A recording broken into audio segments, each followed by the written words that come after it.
গর্বের দেশে ভাত জোটে ক্লেশে কাজ পেতে লাগে। রাজধানীর মিরপুরে 7 বছর বয়সী এক শিশুকে ধর্ষণের পর গলা কেটে হত্যা করা হয়েছে। সকালে পল্লবীর বি ব্লকে এ ঘটনা ঘটে। সকাল 10:30 নাগাদ যখন স্কুলে পাঠানোর জন্য শিশু রামিসাকে খোঁজাখুঁজি করছিলেন তার মা, তখন তাকে খুঁজে না পেয়ে পুরো ভবনটিতে তিনি খুঁজতে থাকেন এবং এক পর্যায়ে সে তৃতীয় তলার অপর পাশের যে ফ্ল্যাটটি, সেই ফ্ল্যাটের সামনে শিশু রামিসার একটি স্যান্ডেল তারা পড়া দেখতে পান। তার প্রেক্ষিতে সেই ফ্ল্যাটটিতে তারা দরজা ঢাকানো শুরু করেন যে ভেতরে শিশু রামিসা আছে কিনা, কিন্তু সেই ফ্ল্যাটটির দরজা খুলছিলেন না ভেতর থেকে কেউই। এক পর্যায়ে সেই দরজা ঢাকানোর আওয়াজ পেয়ে ভবনের বাসিন্দারা নেমে আসেন এবং সকলে মিলেই সেই ভবনের দরজাটি ঢাকানো শুরু করেন। দরজা ঢাকানোর পরে ভেতর থেকে না খোলায় এক পর্যায়ে দরজা ভেঙে তারা ভেতরে প্রবেশ করেন এবং দেখেন যে খাটের নিচে রক্তাক্ত অবস্থায় শিশু রামিসার মরদেহটি তারা খুঁজে পান। শিশু রামিসার সেই মরদেহে মাথা ছিল না, অর্থাৎ মাথাবিহীন মরদেহ খুঁজে পাওয়া যায়। পরবর্তীতে তারা পুলিশকে খবর দেন এবং পুলিশ এসে বাথরুমে একটি বালতি থেকে শিশু রামিসার যে খণ্ডিত মাথা, সেই মাথাটি উদ্ধার করেন। আমি কিছুই চাই না, বিচার আপনারা করতে পারবেন না। আপনাদের এই ধরনের কোনো রেকর্ড নাই, আপনারা পারবেন না। একটা রাষ্ট্রের বিচার ব্যবস্থা কতটুকু ভঙ্গুর হলে তার বাবা তার সেই ছোট্ট সোনামণির হত্যার বিচার চায় না? কি নির্মম হত্যা!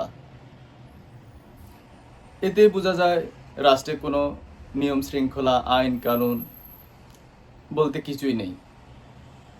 একজন বাবা তার মেয়ের হত্যার বিচার চাওয়ার আগে যখন আত্মসমর্পণ করে ফেলে, সেটি পুরো রাষ্ট্রের জন্য লজ্জার।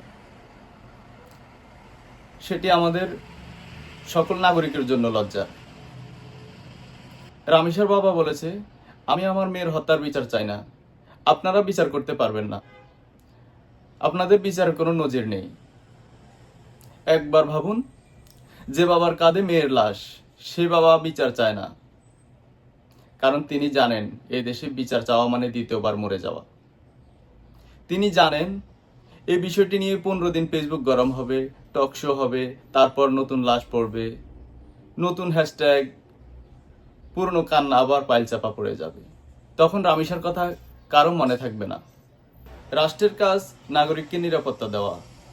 সেই রাষ্ট্র যখন নাগরিকের শেষ ভরসাটুকু কেড়ে নেয়, তখন রাষ্ট্র আর রাষ্ট্র থাকে না, সেটা হয় শুধু একটা ভূখণ্ড। শান্তিতে ঘুমাও রামিসা। তোমার বাবার এই অভিমান আমাদের সবার গালে চড়। এই চড়ে দাগ মুছবে না যতদিন না বিচার হয়।